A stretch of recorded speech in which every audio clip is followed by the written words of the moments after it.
With the analogy of canvas stiffened with starch, sketched and painted, Swamiji discussed the Vedantic methodology to explain manifestation. The canvas gives existence to all appearances but does not itself change. The main problem is superimposition.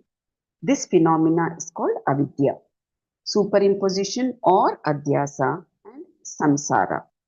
Because of avidya and adhyasa, we do not see the background canvas and are only attracted to the colors, but they have no existence. Life is given to them by us. The background canvas is never seen. Sloka 7 explains Chidabhasa and Jiva. Chidabhasa is the reflection of potential consciousness on individual intellect or Pratibimba Nyaya, the reflection theory. This is Jivatma. Jivas are not separate because of consciousness, which is one. Separation comes because intellect is separate in each body. Similarly, the same one, Chit, reflects differently in different intellects. Pure consciousness is superimposed in various bodies due to identification with body, mind, and panchakoshas. Because of samsara, the reflected consciousness or jiva goes through birth and death. The jivatma has no birth and death. Birth and death belong to body and intellect.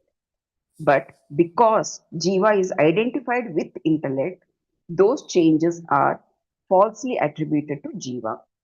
This is adhyasa. So also the canvas never changes. Similarly, Atma does not meditate, suffer, or do sadhana. All actions belong to intellect. The self only appears to meditate, and the real doer is intellect. Now, Shloka 8 points out that the clothes that people wear in the painting are only paint and not the real clothes. We ignore the real canvas behind it. We make the same error in life and say Jiva and Samsara is in Paramatma and that everything is in consciousness. From the highest standpoint, there is nothing in consciousness. An ignorant person believes that Ishvara created the world, but we create it by our superimposition. The artist only painted the picture and we give life to the picture. We create the problems, we suffer, and then try to solve it. Canvas cannot see beauty because it is untouched. Similarly, consciousness is untouched by the world. You have to accept that you did it to yourself. This is how they separate everything. Shloka 9 explains how we distinguish between living beings and inert objects. Hari Om Swamiji. Shloka 9 explains how we distinguish between living beings and inert objects in the painting. The people in the picture wear clothes, whereas the non-living beings do not wear clothes. This separation is only based on paint. The non-living beings have no intellect and so no Chidabhasa. The difference is that we possess an intellect, and within the intellect, the reflection of consciousness or Chidabhasa occurs. You suffer and attain liberation because of this reflection, using the intellect for knowledge. Thus, Chidabhasa is the only reason why a conscious being is separated from a non-conscious entity. The conditioning is called intellect causes separation. In Sloka 10, Vidyaranya Mahaswami provides a specific definition suitable for this advanced context. Avidya is thinking samsara is real and it is attached to Atma. Even saying that the world is in consciousness is bhranti or illusion. First, you accept the world as real, then try to connect it to Atma when there is no connection at all. The highest truth is that there is no creation at all. Creation means something new came, but the world is only change of form. You cannot find cause for something unreal, like you cannot find cause for a snake in a rope. Shloka 7 explains that samsara belongs to Atma Bhasa or Jiva, not to Atma Vastu. True self has no birth, death, suffering. If you identify with reflected consciousness, you must accept suffering. Vidya, in this firm understanding that is gained by vichara or manana. Acharya then shifts his teaching style to be precise and technical. Earlier, we tried to remove problems. Now we understand that there is no problem in my true nature. This is our nature. Shloka 12 talks about the path of inquiry and negation. The direct sadhana to achieve this realization is to perform manana and vichara regarding Jagat, Jiva, and Paramatma. These three form the core subject of Vedanta. By continuously contemplating these, Jiva Bhava and Jagat Bhava are negated. Shloka 13 tells us the nature of negation. Bhada means negation, not physical destruction. Negation does not mean non-perception. You will still see the world and body. Bhada is the firm conviction of unreality or nityatva, nishchaya. The world has no independent existence apart from Sat Chit Ananda. If liberation was non-perception, then deep sleep or coma would liberate. It does not because knowledge is missing. This is Ajatavada or non-creation theory. Nothing was ever created. They were only perceived. Perception is not bondage. Ignorance that is attached to perception is bondage. When we remove ignorance with Vedantic knowledge, we live in world but are not bound by it. Non-perception is true to understand the non-reality of its truth. That is the perception. You are one with the existence and one with the self, but you are not liberated. Liberation needs knowledge. Only by knowledge and discrimination, the understanding can be got and can be liberated. The ignorance attached to the perception is the actual bondage. By replacing ignorance with Vedantic discriminating knowledge, perception and experience continues as the same, but you will not feel the bondage. You live in the world without being bound by it. In a nutshell, the painting has no life. You give it life. You are not the painting. You are the canvas, and you know this by vichara. Hari Om Swamiji.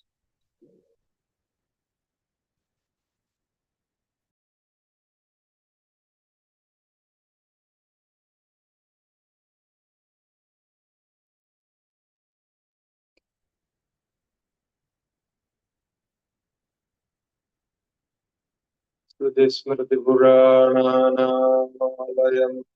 Karunalayam Nami Bhagavad-Padam Shankaram Logashankaram Shankaram Shankaracharyam Keshavam Badarayanam Sutra-Bhashya Krito Vande Bhagavando Punah Punah Ishvaro Gururatmeti Murtibheda Vibhagine Yomavadhyaptadehaya Dakshinamurtaya Namah Sri Dakshinamurtaya Namah Namaste Shankarananda Gurupadambujanmane सविलासमहामोह ग्राहग्रासैककर्मणे श्रीगुरुभ्यो नमः हरिः ओम्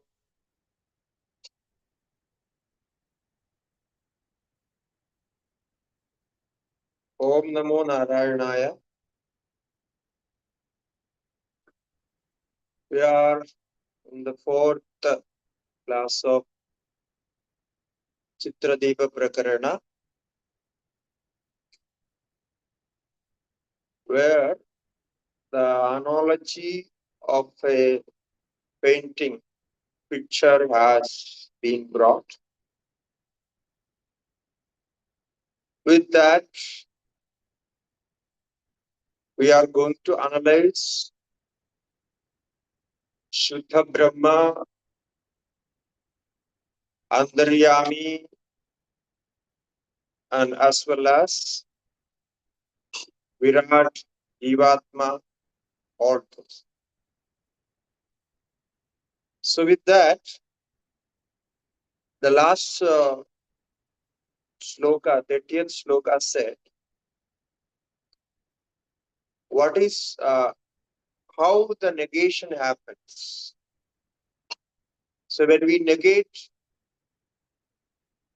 the srishti, what is created, normally it feels that everything is negated, nothing left over. Actually, negation is only in that level where the manifestation appears. So the appearance of manifestation is negated. But the Satchidananda cannot be negated. Moreover, it said, Na pratidir tayor badha kintu mithyatva nishchaya. This is an important point in the view of liberated soul, liberated person. He could see everything what is there in the creation. The perception is the same until the sense organs and mind works. Everything goes normal. So non-appearance, non-perception is not negation. Non-perception, when we negate, there is no jagat, there is no nama rupa, there is no srishti at all. When we say this, normally we understand that it is negated, what is seen, what is experienced, all are negated. But not. So therefore it is said, na pratitir tayor badha, kintu mithyatva nishchaya. So na pratiti. Apratiti means not seeing, not perceiving. The perceivability is not negated. So it means perception itself is not bondage. The bondage is the ignorance connected to the perception. So this is what the 30th sloka said.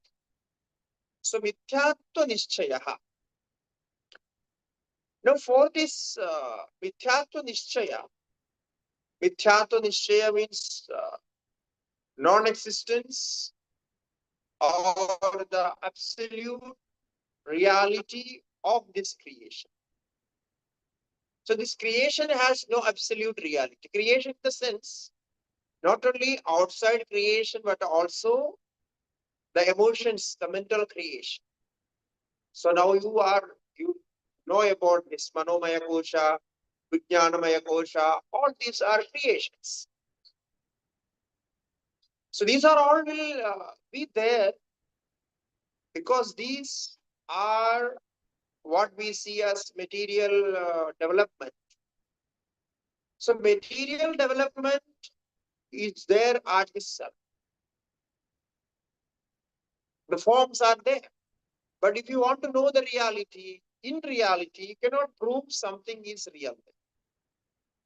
As a pot cannot be proved as real in its own character. By its essential nature, how can you prove a pot is real? Pot is real by its reality, its existence is completely grounded at the clay from which it is made.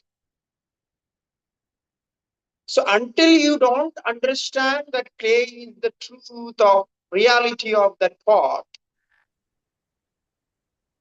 you are having that mithyatva nishchaya. So you are that mithyatva. You are superimposing something which is not there at all. So this is the idea. We will discuss later, and now these points will come up again and again. So this point in this, what we carry, the point here is perception, pratitir is not bondage, na badha. So pratitir na badha. But mithyatva nishchayaha. Why it is, why this pratiti perception become a bondage, become a problem? Because ignorance attached to it, not knowing the reality of it. So that is the only problem. Mithyatva nishchaya bhava. So you don't have the correct knowledge of what is perceived. So when mind brings something, if you have repeated thoughts, it becomes real for you. You don't think is here, there, or not. In your experience, you know that many a times you had a completely wrong understanding, wrong assumption of things, and then you suffered from that. Later it came to know that everything was just a misunderstanding. So it means the understanding or misunderstanding doesn't make a change. If mind carries that, that makes change. So that is important. So therefore, this creation itself is not it's not a problem. It's not creating anything there. It's not a bondage. The same creation is experienced by a liberated person, and that same creation is experienced by an ignorant person. So the creation is the same. Therefore, the perception is not bondage, but the ignorance connected to that perception, not knowing the reality, is the bondage. That is the last statement we had from the sloka. So he was saying that na pratitir tayor batha kintu मिथ्यात्व निश्चयः no चेत् सुषुप्ति मूर्छादो उच्छेदायत्नदो जनः. Otherwise, we say that not knowing, not perceiving is the liberation.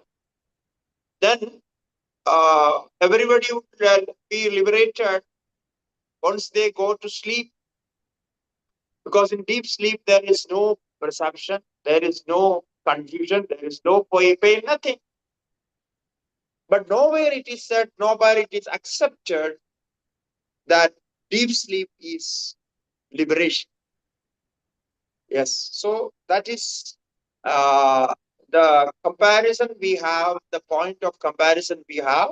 Whenever we have this confusion, compare with your deep sleep. So you will be clear that this is something different from that. So now the next shloka. Paramatma vasheshopi tat satyatva vinishchayah न जगत विस्मृतिर्नो चेत् जीवन मुक्तिर्न संभवेत्. So again he is clarifying that point. It's also something very deep and very important clue for this understanding. It says Paramatma avasheshopi tad satyatva nishchayah. You are again and again saying that know that Paramatma, don't know that Satchidananda, it's only truth, it's only reality, and itself is alone supreme Paramatma, the Satchidananda Paramatma remains. Other than that, everything is unreal. Again and again, you are saying this. So, Paramatma avasheshopi tad satyatva nishchayaha. You see, you are not doing anything to make Paramatma remain. There is nothing, you have no, you are not doing anything, any sadhana, any practice, nothing. You are not doing anything for that. So, Paramatma avashesha means only Paramatma, Supreme Self, Paramatma, Satchidananda Atma alone remains. So there also nothing, no sadhana or nothing, no. It's a nature. It's the nature of Paramatma. So tad satyatva vinishchaya. So what does it mean? It means you know that reality of that Paramatma. As you see a pot made of clay, if you know the clay is true, clay is reality, so there and then you experience that. There is no sadhana, no practice or anything needed there, because it is there. You are receiving it with the reality. So the unreality or the changeable objects are received with unchangeable, unmutable reality.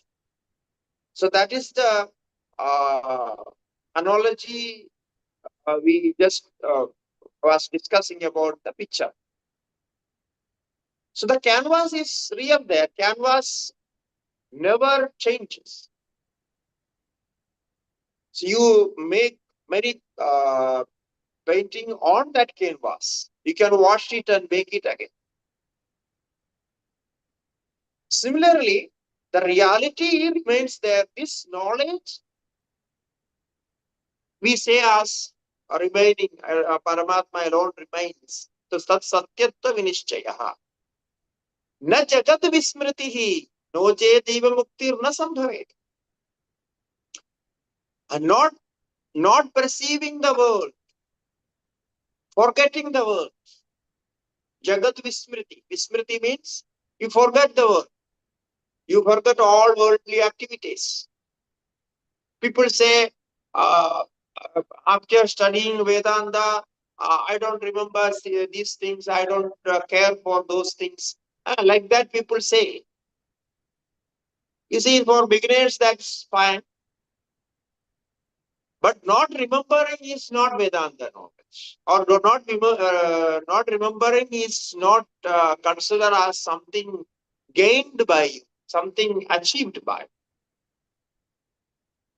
So after studying Vedanta, if you don't remember your day-to-day duties and household works and taking care of children, taking care of office work or whatever, you say, I don't remember this because I am studying Vedanta. Then that's the whole thing is false.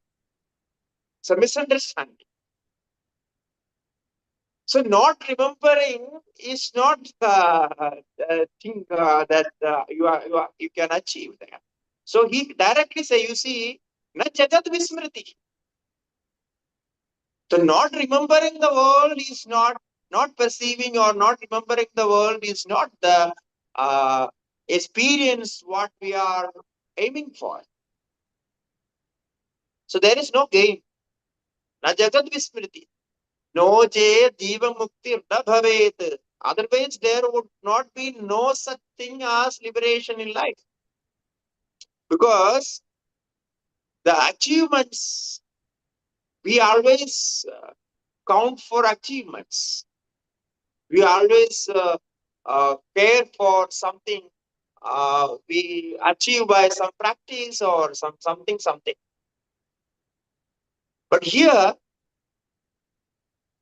there is no such achievement. Because what you should achieve, that is already achieved. It is ever achieved, ever gained. Nitya Siddha. So that's what you are. So now, if you are with that, you are born with that, you are always with that, you are with that in all conditions. Now, then why you are worrying? The heaven is within you. Heaven, you are carrying the heaven. You came with the heaven. Or in other words, we can say you are in that heaven. So now, where you are going to experience heaven? Heaven is within you. So therefore, this Jivanmukti, the experience of liberation or liberation while you are in life, it's not something. It's not something very special, which is experienced like that. So we say, when you understand, as soon as you understand, right there, when you understand this, right there, you experience it. So you don't have to worry for the experience and wait for that. So, na jagat vismritir, no chet even muktir na bhavet. So, this is the correct understanding of Vedanta, or we can say the uniqueness of Vedanta. It says you are born with that, you have that experience. Unfortunately, your mind or intellect is not catching that. Mind and intellect is working with some other things, worldly things. It is well practiced with that. Therefore, unfortunately, it is not turning back and seeing what is happening inside. This is the only problem. So we have to solve it. That much. That problem has to be solved. So then, that is what we really experience in the liberation. To solve that problem, you may have to do some studies, some practices, some disciplines, and something, all those to solve that problem. That is something some another thing.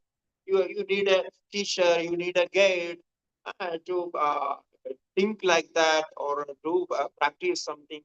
So those are there, always there.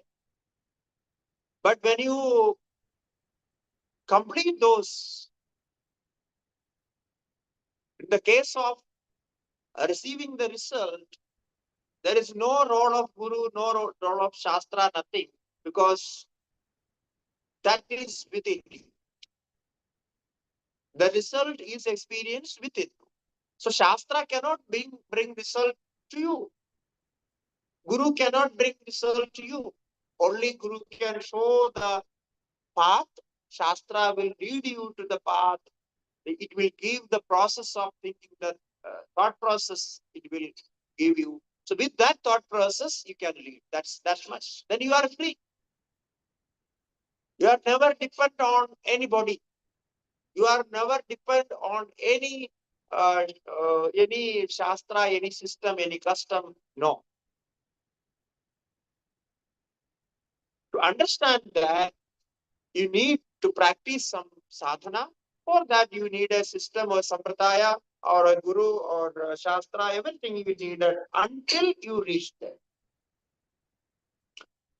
So this is what we are going to discuss here. Now, now actually up to here, Vidyaranya Mahaswamiji was introducing the subject which we are going to discuss in Chitradeepa Prakarana. So he brought the beautiful analogy and then connected the analogy with the subject we are going to discuss, the Chitra, Antaryami and Virat, all this. And then he pointed out some big confusions, and cleared it. Now, from here, the question comes. Now, this is so easy. It seems to be very easy. Everybody can understand this. Then why people are not understanding? So that question can be asked. So there we are going to start with different kinds of knowledge, all technical things. Now you will see all this chapter compared to other 5 chapters we covered is more technical because it's precise. It's want to bring the correct point to your mind. Therefore, it is used technically. So the next sloka says, Parokshaja parokshedi vidya dvetha vicharaja.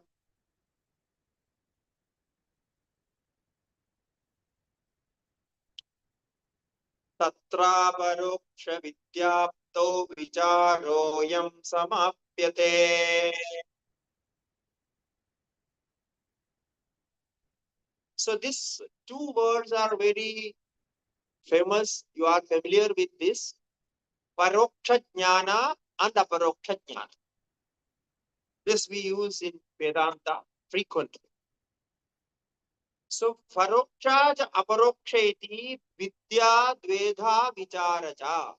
Then he will define what is Paroksha and Aparoksha. The next slokas are going to define this. Paroksha Aparoksheti. So we have 2 vidyas, 2 kinds of knowledge. Direct knowledge, indirect knowledge. Or in other words, immediate knowledge and mediate knowledge.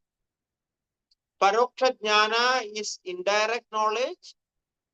It is mediate knowledge. There is a medium. And Aparoksha Jnana is direct knowledge without medium. So it is called immediate knowledge. Immediate. So there is no medium. So the spelling is the same. The immediately, what we say, the sudden action that called immediate. So same thing, because if mediation is there, it will take some time. If there is no medium, it is direct. So there is no time. That is why it's called immediate. So IMMEDIATE, the spelling is the same. So the immediate knowledge is aparoksha. So without medium, there is no mediator. Okay. And paroksha means it's not in front of you. It's little far from you. Therefore, it is not direct. It's indirect. So it has some mediation.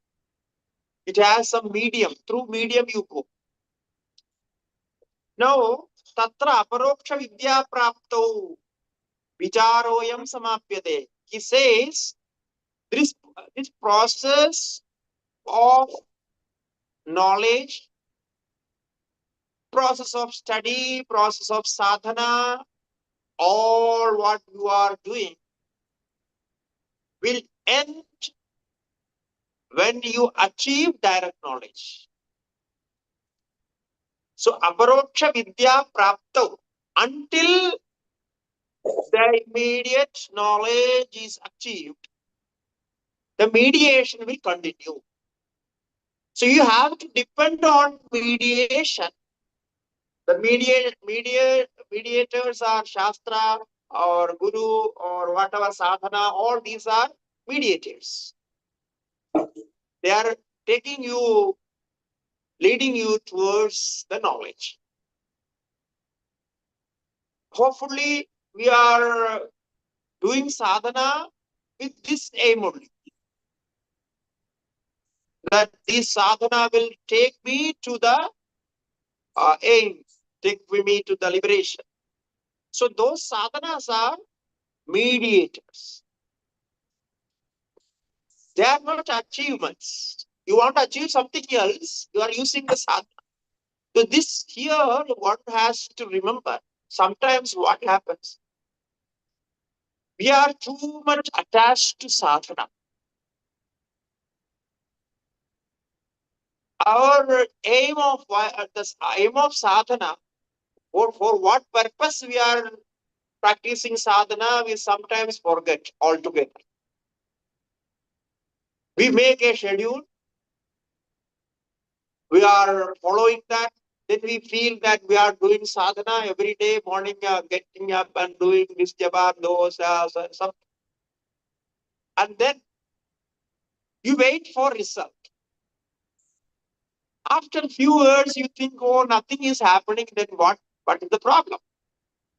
Actually, what is wrong with you is you made sadhana as the purpose. Unknowingly, because of too much attachment towards sadhanas or doing sadhanas, you are interested with sadhanas or whatever may be the reason, or too much respect towards sadhana, too much shraddha, respect towards sadhana. It may be the reason. But sadhanas are all mediators. They are the carriers. They are supporting you. But you have to remember the aim for which you are practicing sadhana. Therefore, sadhana should not be made as the achievements. You should not stuck with sadhanas that I achieved this. So I can sit for 3 hours. I can understand Vedanta. I can study Panchadasi and understand. So my achievement is perfect. I know it. So I do it. Most of the sadhakas stuck with this.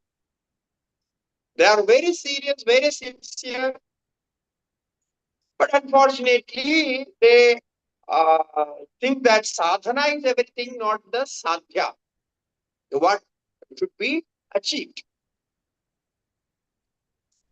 So we should be careful with this. So paroksha jnana is a sadhana and aparoksha jnana is sadhya. So paroksha jnana is mediator and aparoksha jnana is the achievement. So until that is gained, tatra aparoksha vidya praptau vicharoyam samapyate. Then only it stops. So otherwise it will not stop. So this process of vichara means this studying, manana, nididhyasana, discrimination, and all this, whatever we are doing. So all those will stop when you have the immediate knowledge. So wait for, inquire for that. Pursue that knowledge. Not this aparoksha jnana. Aparoksha jnana is the medium for that. So immediate knowledge is actually what we are saying knowledge, aparoksha jnana. But immediate knowledge as aparoksha jnana, direct knowledge, actually is being of the object itself. It is not different from the object. Object in the sense what we are aiming for. Now, Atma is the object of our sadhana. Then the immediate knowledge means one with Atma is the immediate knowledge. If something is there as a mediator, of course, it will separate you from the object. So you are there and the mediator is there, then the object. At least three are there. Right? So here, immediate means only you are there. You are alone. There is no other object or other practice or whatever. Nothing is there. It's direct. So it means being on with the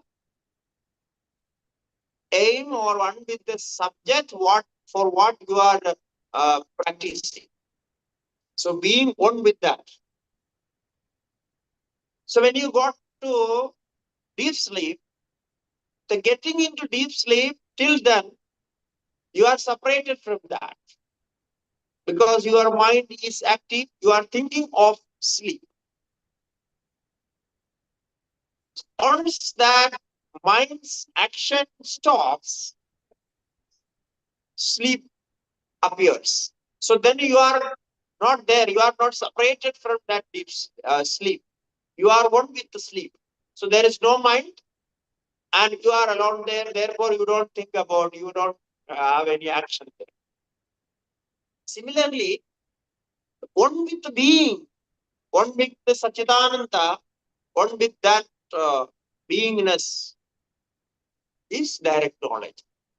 We call it as knowledge, but it's not knowledge. It's experience itself. So this we have to remember.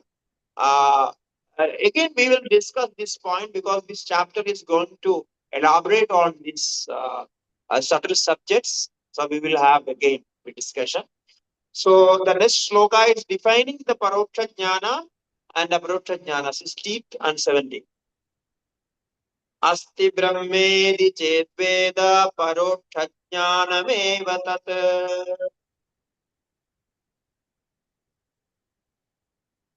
Aham brahmedi chetveda sakshatkarah sa uchyate.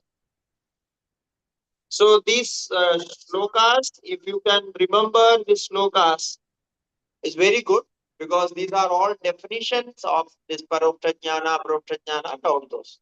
So he is giving definition with the slokas. You can chant it and memorize it. It's very good. So what is Paroksha Jnana? Indirect knowledge. Asti brahmedi chet veda. Paroksha Jnanam. You say Brahman is there. It's indirect knowledge. You studied Shastra and you know very well that Brahman is there. Brahman is everywhere. Brahman is all pervading. So this is the knowledge. What you get from your gurus, from Shastras, whatever you gained as Vedantic knowledge is called Paroksha Jnana because you know it, Brahman is there. Now you have no doubt Brahman is there or not. So you accepted it. You are some type of more conviction in that. So you always accept it. So no doubt on. So that's called Paroksha Jnana. So for Paroksha Jnana, you need Shravana, Manana, and Nididhyasana. Nididhyasana is after that. But Shravana, Manana, with all logic, application of logic and everything, reasons, logic and analogies, experiences, all together. You will have a conviction, firm conviction into what he studied. So this is called Paroksha Jnana, right? Then Aham Brahmedi Chedveda Sakshatkara Sauchyate. Then after that, the experience of Aparoksha Jnana is I am Brahman, Aham Brahmasmi. So this is called Sakshatkara, means Aparoksha Jnana. So you see the difference. Now, this Aparoksha Jnana is not merely conviction. Conviction is, you know that you are paka with that. That conviction is not Aparoksha Jnana. Conviction is with Paroksha Jnana. But then what it is? This is the oneness with the realization. But it is inseparable realization of the Swarupa. So there is a difference. You are accepting it. When you study, you are accepting it. You are respecting it. You may do manana, you will continue to think on it. You will have many experience with thought, knowledge. Many of your worldly problems and mental disturbance, all those are solved. You have some peace of mind, coolness of mind. Everything will come. These are all the byproduct, by effects of paroksha jnana. Because you slowly, your conviction is improving and stable. Then you will have all this experience. But still, the aparoksha jnana is away. So once aparoksha jnana is there, it means there is no separate experience. The aparoksha jnana is realization itself. It's inseparable realization. You are Brahman, Aham Brahma. So I am Brahman. So this is a experience there. So this is not. It's just different. I am trying to make some difference between the paroksha jnana experience and the aparoksha jnana experience. Paroksha jnana experience normally we have after a long study of Vedanta or doing sadhana or spiritual sadhana, whatever, you will have a pakka conviction. You will just receive it. You accept it. Completely you accept it. But it doesn't mean that you have the aparoksha jnana. You have the sakshatkar. So in that stage, is only a realization remains. That is why I said last sloka, Tatra aparoksha vidya prapto vicharoyam samapyate. There is no chance, there is no room for vichara as well. You don't have to remember even Brahman. You don't have to remember you yourself. Now also you don't remember yourself. Did you think about this? You never remember yourself. You remember all other things. Except yourself. Because you cannot remember yourself. How can you remember yourself? You can remember some of your thoughts. You can remember some of your memories, some of your practices, some of your friends and things also. But you cannot remember yourself because you are that. Similarly, when this sakshatkara, aparoksha jnana comes, it becomes a realization. So realization does not need knowledge. You enter into the very substance, very core of your existence. For that, you don't need knowledge. So knowledge, what the so-called knowledge disappears. So that is aparoksha jnana. We call it as real knowledge, direct knowledge, sakshatkara, experience. We use all these words. But actually these words have no meaning there.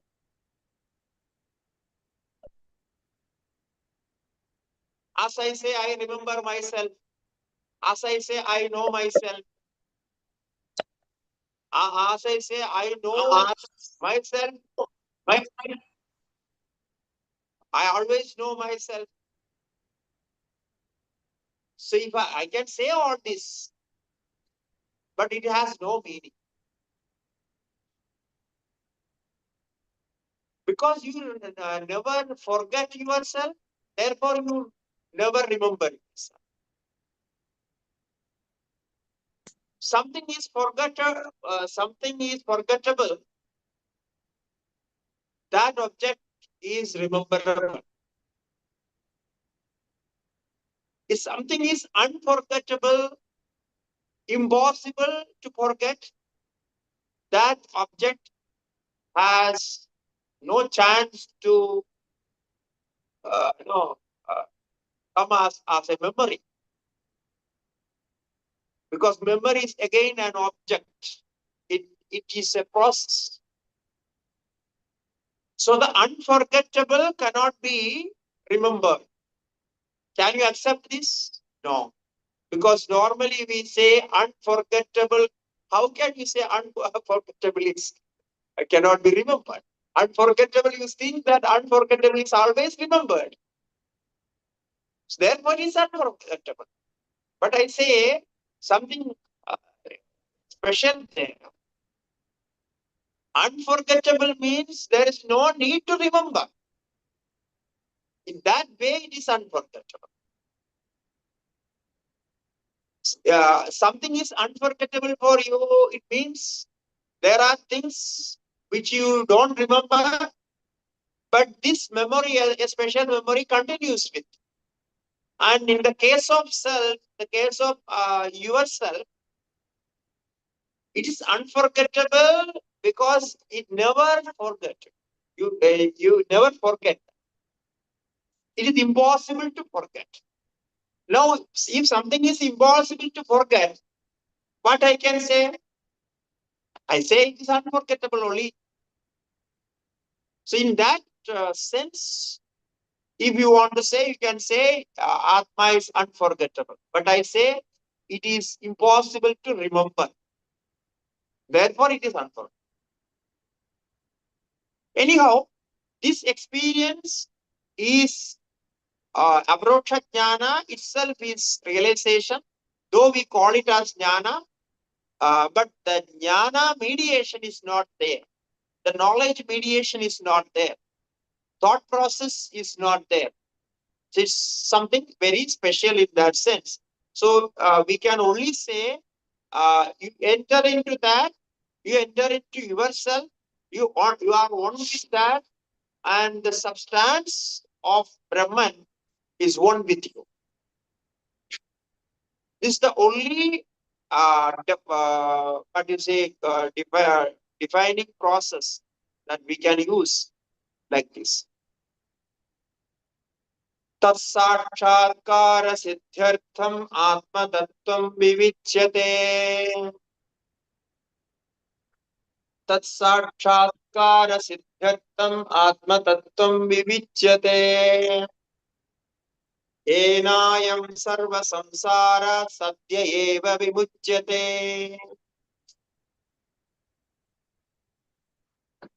So now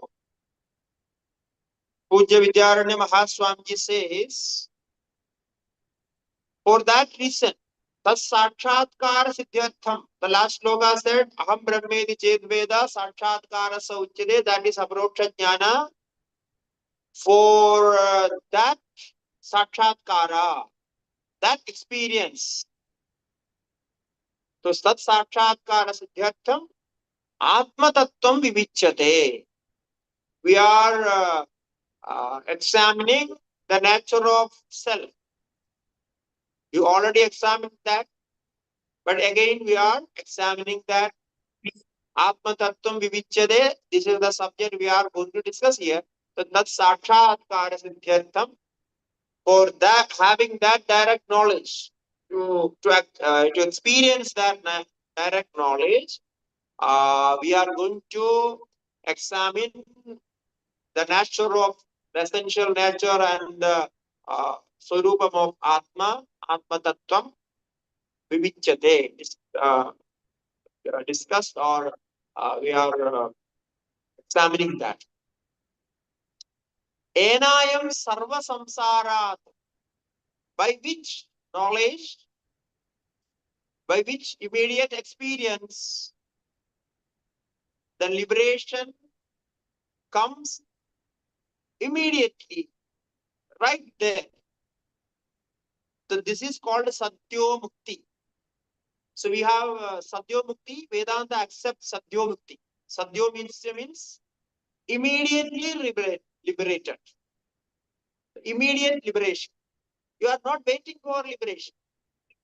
Once this knowledge, this experience is achieved, For that, you remove all the obstructions, distraction of those whatever we call it as sadhanas. So by those sadhanas, we remove all the distractions of that experience, that Brahmajnana. So there, the Brahmajnana revealed. There, the Brahmajnana experience by realization, by revealing. For that, we need to do sadhana, practice sadhana, but yenayam sarva samsara satya eva mumuchyate. So once that is revealed, that is mukti, that is liberation. It's a immediate effect. So as soon as you receive it, you experience. So therefore it is called sadhyo mukti. Sadhyo means immediate, mukti means liberation. So the immediate liberation is called immediate liberation. So though we say this liberated person is away from all worldly things, samsara and all those, we say that, but actually he is not going anywhere. He living there, he is there with his body and actions. But his mind is no more with samsara, no more with worldly affairs. Only for that reason we say he is above from this world. He is in somewhere in higher world, but he is there only. So, Syena ayam sarva samsara satyeva vimuchyate. So, this subject is introduced till here. Now, 17th sloka. So, subject is introduced. Now, we have to have this abrokta jnana. If you all like to have this abrokta jnana, then we are going to discuss the process of that. You know, all whatever the sloka left, now we are going to discuss that point. Kudastho brahma jiveshau ityevam chitchadurvidha ghadakasha mahakasho jalakasha brakhe yatha.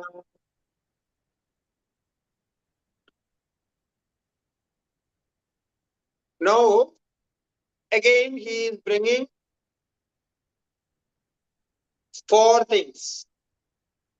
Kutastha, Sakshi, Brahma, Shuddha Brahma, Jiva, Jivatma, and Isha.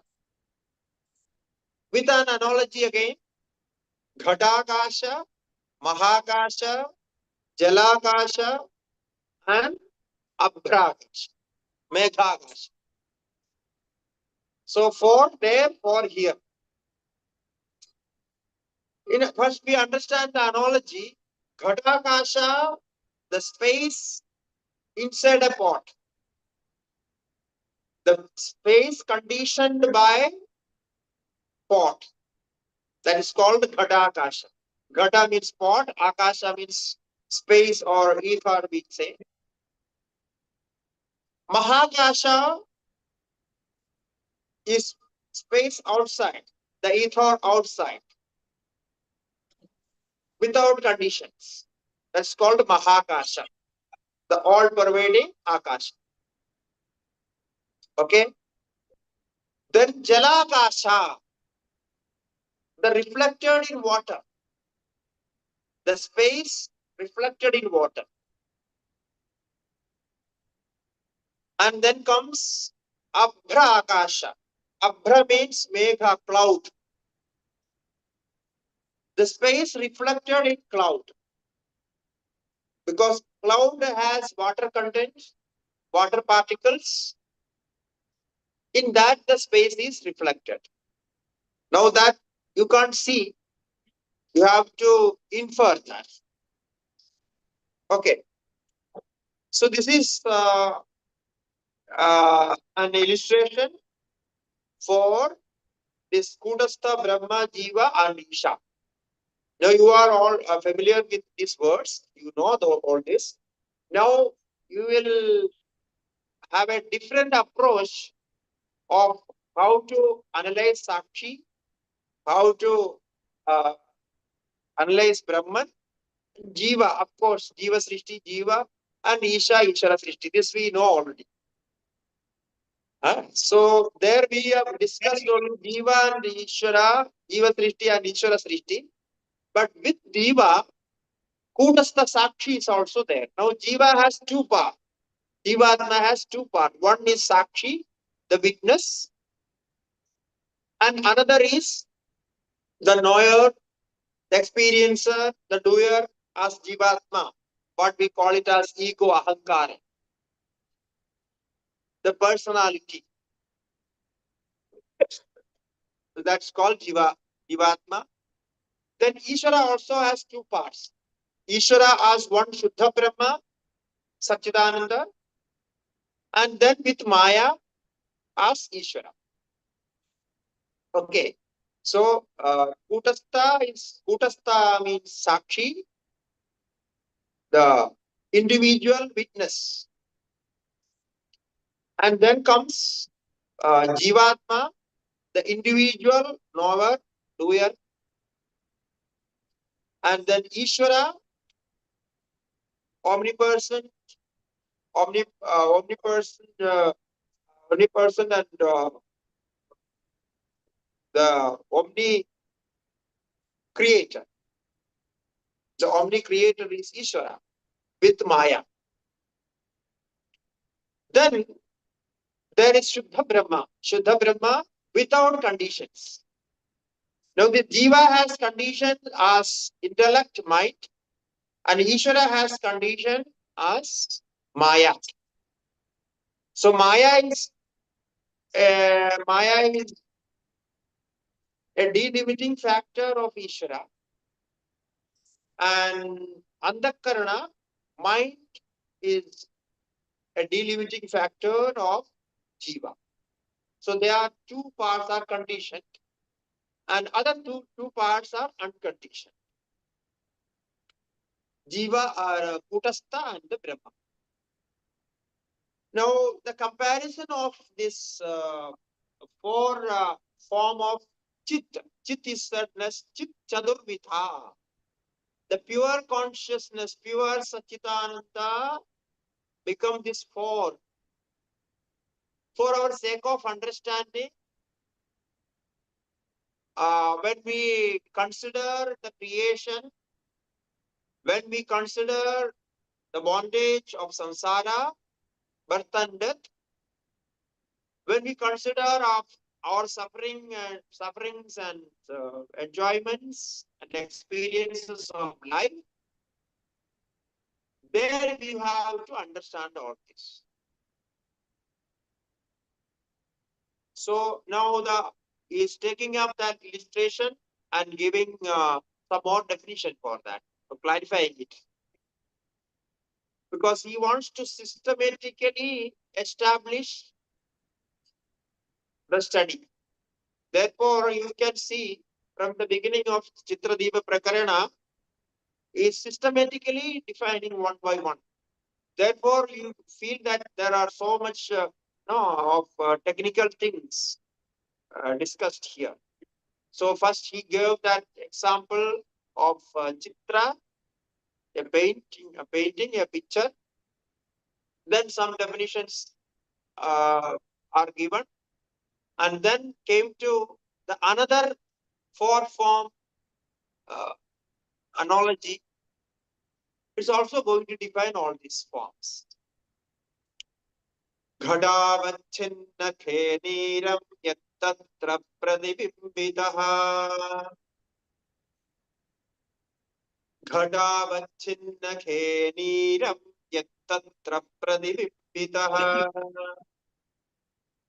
Sabhranakshatra akasho jalakasha udiryate.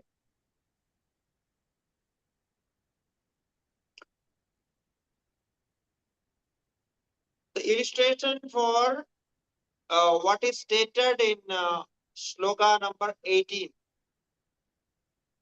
So Ghata avachinna akashe. Ghata avachinna khe. Khe means akasha, space. Space inside the pot. So when we see a pot, if there is no water, nothing in the pot, we say there is space inside the pot. So we see a space, see something, space there. So that is called Ghata avachinna khe. Okay. Now what you did? Neeras tatra. Then you pour some water into that pot. Where you saw the space, you pour some water. Okay. Then tatra pradibimbita. Then as soon as you pour some water, the pot is filled with water, then you can see a reflection there. What reflection? Sabhranakshatra akasha. The outside space, the blue sky with stars and other things, whatever there in that sky. So Abhra, Nakshatra, Akasha, cloud and Nakshatra, all the stars and cloud and all those are there, or even sun or moon or all those. With all those, that space, not space, that sky is reflected there. Where you pour, in that pot, where you pour some water. So in that Jala Akasha Udiryade. So that Akasha, that sky reflected in that pot is called Jalakasha. So this is called Jalakasha. Jala means water and Akasha means, now here it is sky, space. So it is known as Akasha in water or water in Akasha. And Akasha in water. The sky with clouds and stars are reflected there. Therefore, the Akasha is reflected. So now what you understood from this? You see, now after filling the water, after pouring the water, when you see the pot, what you say? If somebody asks, is pot empty? Is there any space in that pot? You say no, no space in that pot. You see, it is interesting. You know that there was space because before pouring the water, space was there. Then you are saying that no, there is space in that pot. So you are very clear with that. After pouring the water, it changed. Now you forget about the space, seeing the water, and then say there is no space in that pot. Is it correct? That's the point he wants to give here. And then then on that water, the outside sky is reflected. Then you say, no, I can see the sky, the space inside in the reflection. So all these are there. So you see so many things he is trying to bring it. The pot is there. The pot is conditioning the space. It means covering the space. And there is a space inside the pot. And that space is again covered with water. Why? Because after pouring water, you never say the space is there inside water. You say there is no space in the pot. The pot is not empty. It means you don't accept, you don't respect that space there. Okay, so that is another problem. Because space, it doesn't go. Space never goes out. So space is there only, but you are covering with the water. Now the water covered the space, the original space of that pot.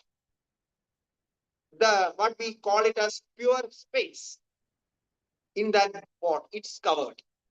So it's gone. You forget that. And now the pot, the water in that pot is reflecting the outside sky. Outside sky with the stars, clouds are reflected.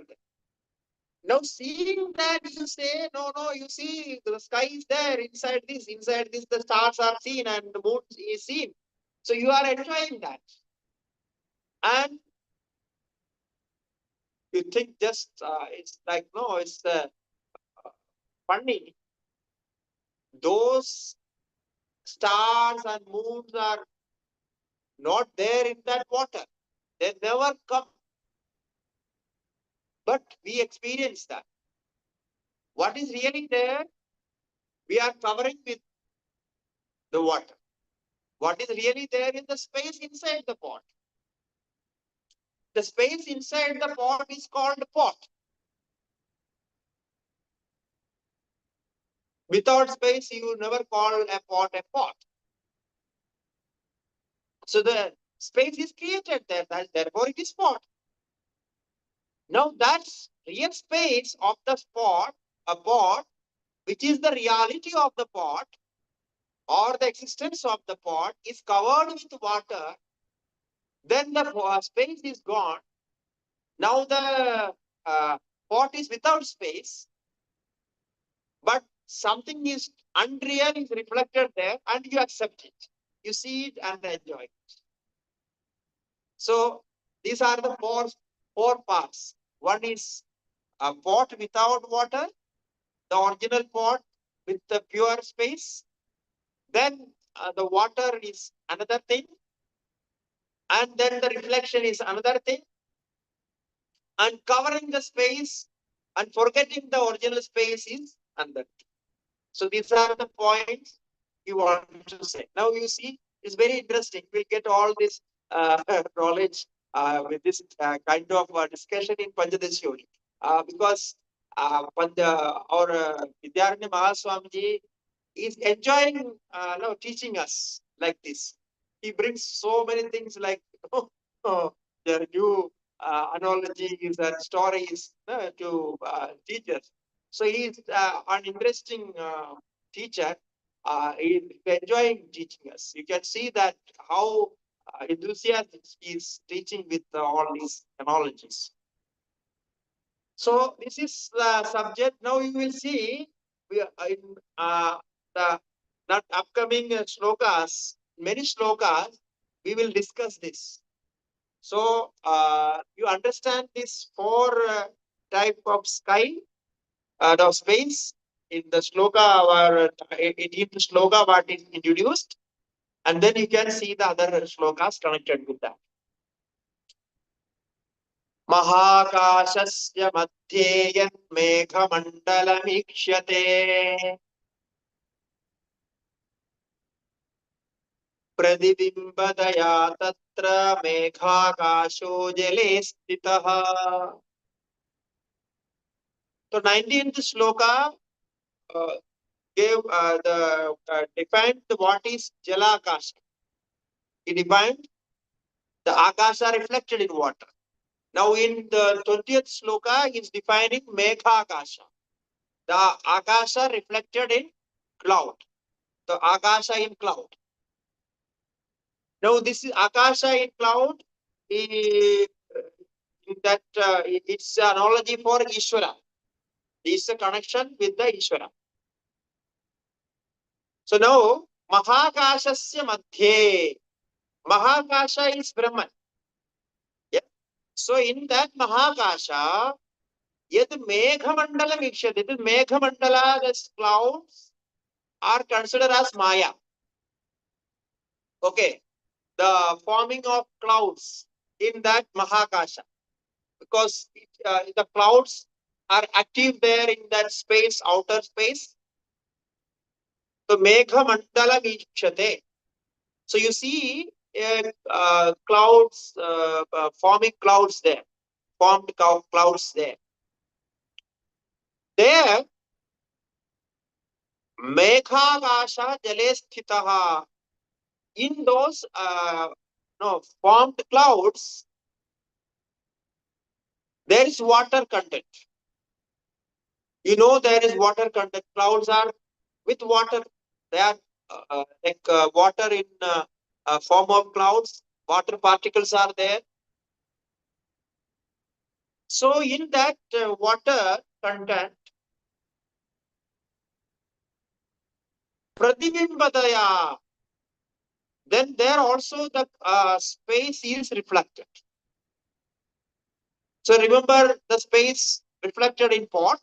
Similarly, we have to assume, we have to suspect that in that cloud also there is a reflection, is very subtle reflection, and that reflection is unseen. It cannot be seen.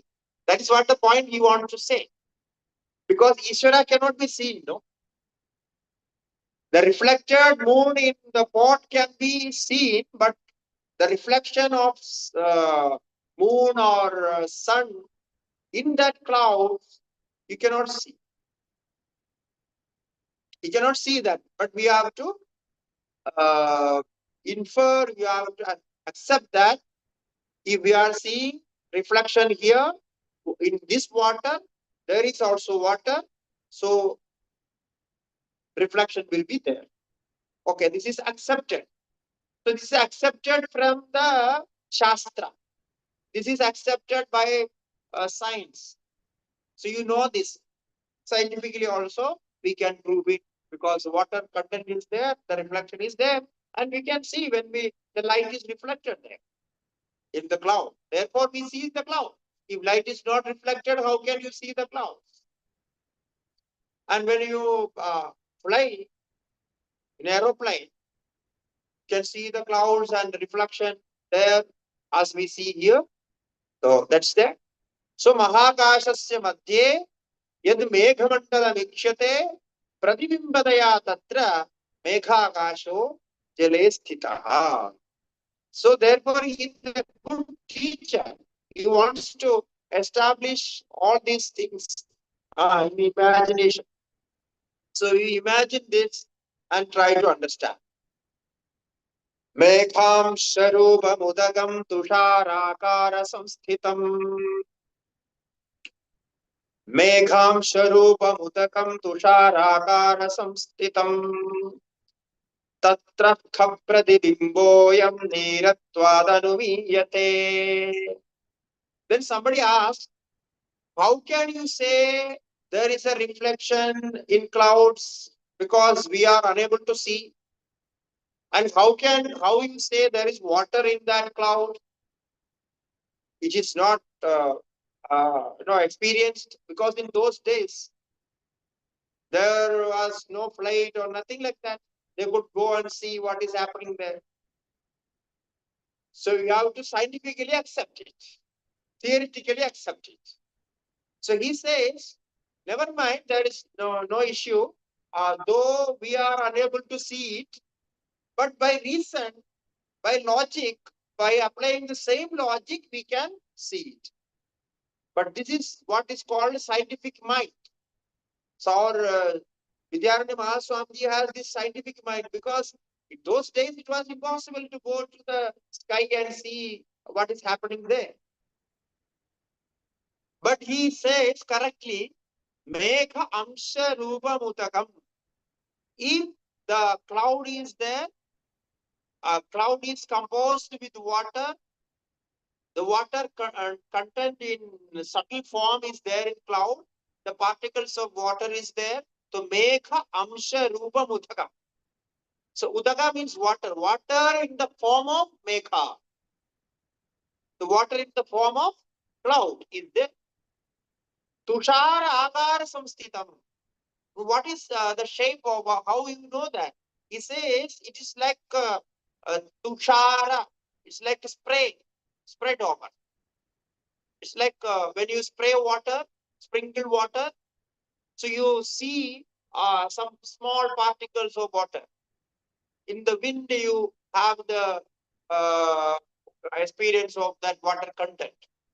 When you sit near to any tank or any lake like that, you will feel that water is coming with the wind. So the small particles of water. You see how he understood this. He says tushara akara samsthitam. So tushara means small particles of water. Tushara means actually snow, but here it's not snow. It's a small particles of water. So tushara akara samsthitam. Tatra kha pratibimboyam neeratvad anumimiyate. So if that is there, we accept with this reasoning, with this inference, we accept that kha pratibimbaha, there will also have a reflection of akasha, similar to the akasha, similar to the reflection in the pot. So there also we will have the reflection. The existence of reflection would be there. Tatra kha pratibimbaha. Kha means style. Kha pratibimbayam neeratvad anumiyate. Because water is there in the pot, water is there in the cloud. So it should be there. The reflection must be there. So this way we accept it. Anumiyate means we infer it, we assume it. So this is two things are defined now. Then he will come with the Kutastha and Brahman. Now Ishvara and Jiva is defined and connected with the analogy, and then the two we will discuss in next class, because now the time is over. So you try to understand this new analogy, read it again, and have a good imagination, good picture in your mind how he is going to do. Then because this subject is going to be discussed in many slokas, so we will see that. Sri Gurubhyo Namaha Harihi Om.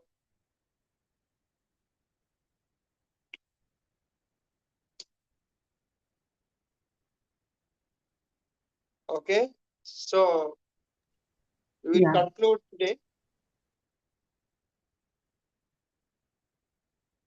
It's already late, so we'll conclude with this. Thank you, Hari Om.